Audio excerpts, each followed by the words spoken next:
In this episode, we're going to talk about personalization at scale and how AI is changing the game. One of the biggest challenges we're finding is, you're listening to this and emails are coming in your inbox, getting lots and lots of emails. And the last thing you want is just another email that you've got to open and go, this is not relevant for me.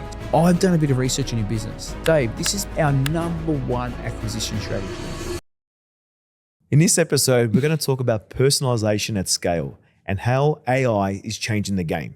And if you stick around to the end of this episode, we're going to give you a mega detailed prompt to help you personalize your messaging at scale. Louis, this is an interesting one from the fact of we're probably I don't know if that's the right word, anti-AI at scale, personalization at scale, sorry. Do you want to give your point of view as to why we think that? Why is our point of view and where we've seen really shit AI personalization at scale? All right, let's talk about this. It's been a hot topic for a few years, right? Personalization at scale, making it faster, all this sort of stuff. But my viewpoint on this is I'm a professional that's taking the time to do a level of research on my prospect, and I want my message to be relevant to them, where they're at in the journey, provide some insight, etc. Right? That's our methodology, Dave. Now, if you think about it, personalization at scale, what are we personalizing? Are we finding something on their LinkedIn profile about where they went to school? Why does that matter? Like, if we actually think about it, because we're on the receiving end, we're getting so much crap. I can see you're a founder at Growth Forum doing amazing things for the sales community. No shit, Sherlock. Like, thank you for telling me something I already know about myself. Do you know what I mean? That's great. The best one we're getting at the moment, and this is, I'm saying this on purpose because please stop, is, for this podcast, people pitching guests. If I know you've done zero research because can't you tell we're an in-house podcast? Yeah. So pitching someone from the other side of the world ain't really going to work. Yeah. Or when they say, hey, Growth Forum. That's a good one. Right? Hey, Mr. Loving your podcast. And then it'll take the title of a previous podcast, which is great. It means it's got some tool, scraping something, which is all fantastic. But again, if we think about this, I want us to think, Dave, from we're on the receiving end. You're probably, you're listening to this and emails are coming in your inbox. That's it. Everyone would have emails is getting lots and lots of emails. And the last thing you want is just another email that you've got to open and go, this is not relevant for me. So one of the biggest challenges we're finding is because they're doing this at scale, the ICP or the ideal customer profile is too wide, right? So look, unless you're going to do this to a point where you're going to segment, you're going to really segment to a smaller list and look for certain triggers, etc. That sounds all great in theory, right? But let's talk about execution-wise. I'm all for leveraging AI to do some research, to do some top-level research, to say, hey, you're a CFO now in this industry. Tell me what are the 3 biggest challenges facing the industry and your role that could impact performance. Great. You can pull that information and then start to pop it into your cadence, right? So that's something that you can leverage. But this is why I love Samantha McKenna, because Samantha McKenna often talks about, she's coined the term, show them you know them. Yeah. There's a lot of value just to showcase to a prospect to, hey, I've done a bit of research in your business. Dave, this is our number one acquisition strategy. Mr. Prospect, Mrs. Prospect, I've actually mystery shopped your sales process, right? We tell them, I've gone through, I've mystery shopped you, I've mystery shopped your competitor. I've actually defined things that you could do a bit differently that would differentiate you against your competitor. But Louis, that's not scalable, right? How do you deal with that? Okay. Right? When you get that sort of pushback. I was being a smart ass there. No, that's good. I like that. That's not scalable. So how do you deal with that? But again, this is about saying to your sales team, what are you doing to earn the right to get into your customer's calendar? And that's our one there. I want to hashtag that because that's ours, earning the right. Absolutely. We talk about that all the time. What are you doing to earn the right? Like if you're doing if I'm a buyer and you're showing me that you've taken the time to research. Now, there is an incredible operator from one of the largest payment platforms in the world. We won't name you can just pick it up. Largest payment platform. It's the best payment platform in the world, right? We coached an SDR. Sounds like ripe. We coached a weapon SDR who's now taken a role in New York as an enterprise account executive. And when I first coached him a few years ago, that was the play, right? Chasing SMB, e-commerce providers. What he did, he went onto their platform. He went right through to their shopping cart to see how long it would take to load, and said, "Hey, I've done this. I've gone through. The slow response time could impact people moving forward, and it could impact your conversions." Right? So showing insight. For a lot of these providers, they didn't know that was impacting their performance outcome, right? He booked more meetings, he closed more deals, and he got to that AE level, and now he's overseas. So that's how fast. So this is where I'm coming from, Dave. Yes, you could, maybe there is a tool that can do that these days. But essentially, by him going through the process, showed the prospect that he took the time to learn about them, right? All of a sudden, it changes the prospect's perspective of you as the sales professional, yeah? Why do I just want to meet with somebody that's, using some tools? And look, sometimes they're actually pretty good. But I've got responses. I mean, I've got emails, and I responded to one a couple of days ago. I haven't had any back. Again, I could see it was AI. My response was, tell me why this is relevant to me. I responded. It was like the third email. Yeah. I haven't had a response. It's like 48 hours. So A, because I'm probably in a list of 1,000. B, they've probably got it and they don't know how to answer the question because they haven't done any research on my organization. So again, for me, I'm going to put that in a category of, you know what? That's a category of salesperson. They're just trying to cut corners. They're trying to get to the outcome. We had it with that company we audited, 2 months ago. They're sending 18,000 emails a month, right? Yeah, and what was their total addressable market? Oh, they're spamming the market. They're spamming the market. Their response rate is low. If you're listening to this, we're sorry we're talking about you. We won't name them. Join Growth Forum will help you fix that problem.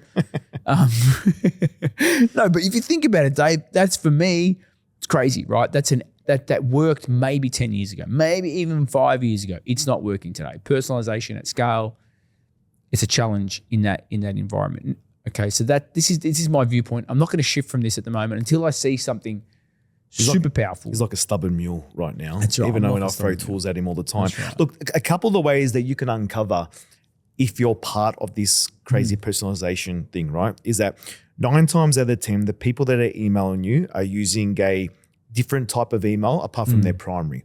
Why? Because they're using it to spam. Yeah. Right. The easiest way you can define that is copy and paste after the name, so the @ and then whatever. Copy and paste that into the browser, and then that will redirect to their primary website. So then they've probably got 50 burner email accounts that they're just using to mass outbound. Look, and I get it, Dave. I get why you need to protect your primary domain. I'm all for it. I'm all for protecting deliverability. That's fine. But I just think in a world where, if we think about it from I'm going to say consumer perspective, because it doesn't matter if it's B2B or B2C, right? Somebody's in the seat, they're getting hit from both angles. They're getting hit in their role, they're getting hit as a consumer, right? Emails, text messages, they're getting smashed with all this information. The way that I want to stand out is, in order to stand out in the sea of sameness, if I can do that level of research, I don't need to hit as many prospects. Why? Because I'm going to get through them all, because the message is going to be relevant. We've done that, Dave. We tested it. We've tested this over and over and over, and it works every single time, right? So the argument of personalization at scale, for me, it should be research. Let me do the research for my list at scale. Yeah? I had a great one that I actually pissed me off a little bit, where they hit me up on LinkedIn and they brought up about, we've got some ways to help you improve the conversion of your website. And I love that, right? I'm like, cool. I want to hear what you have to say. I go, shoot me over a Loom video of the overview. And then the follow-up question is when I just then archived and blocked them. They said, okay, great. Can you send me your website address? Yeah. And I'm like, what? You just told me you got some great things that you can share with me, but you haven't even checked out my website yet? I'm like, so it's just a spam message. Absolutely. I'll give you another one. This is one I got last month. Oh, he's bringing it up. It's on my phone because I've had the same LinkedIn message. He's looking at his phone right now. Exactly the same. Don't frolic. Like 6 times, okay? Hi, Luigi. Great to connect. Okay, thank you. Community is everything, at least with some people. Lol. Okay. Have you been in this industry for long? Okay. Great to see you're an incredible detective. You can jump on my LinkedIn profile and you can see how long I've been in the industry.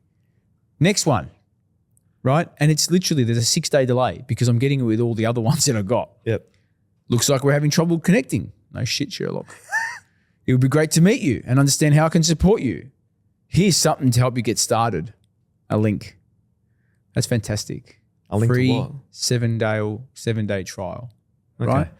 The other ones was whatever their links. So Yeah. they're obviously using exactly the same blueprint and they're sending this to pretty much all their connections. Now, why don't I like this? I'm just going to talk about why I don't like this. Because A, have you been in this industry long? Hang on, if that was you actually looking at my profile, you'd be like, okay, I can see this person's been in the industry long. Are they wanting me to say yes? Do you know what? I'm going to give him a thumbs up. Let's see what you're gonna auto get attacked response now. I'm going to get now, right? Yeah. Because I've given him a thumbs up. Okay. But where I'm going to with this, these are where the tools, people are trying to use these tools to cut corners, Dave. And a big advocate of these tools, but again, it shouldn't be, there's moments in the sales process we should execute, Yeah. right?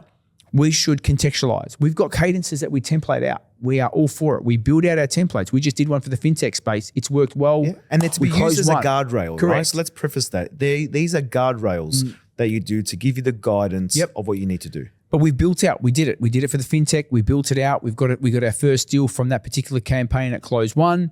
We built out the cadence template, etc. But we're facilitating it, right?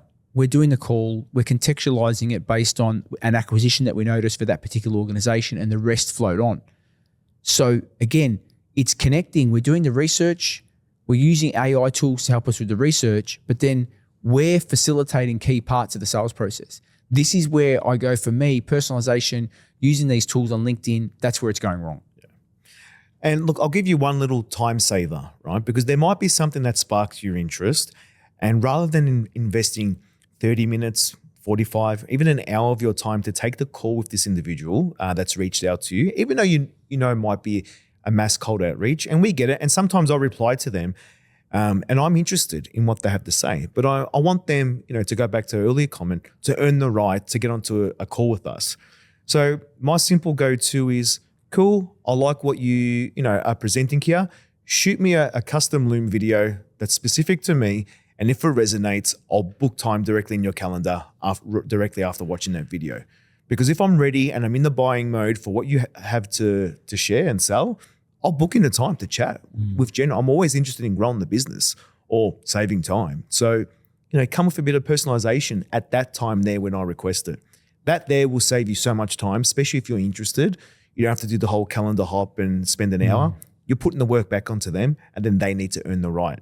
So as I promised at the start of the episode, I'm going to walk through a prompt that you can get access to and implement it into your business today. If you want to skip this part here, just go straight to growforum.io/growthai to get access to the post, to the prompt today. But I'm going to run through it at a high level. Right, so we've covered a lot about AI and personalization, the good, the bad, the ugly. This will give you a great starting framework to go out and build out your own. So I need you to create a comprehensive AI-powered personalization strategy for my business, insert name and industry, company that sells, brief description of what you sell for specific market.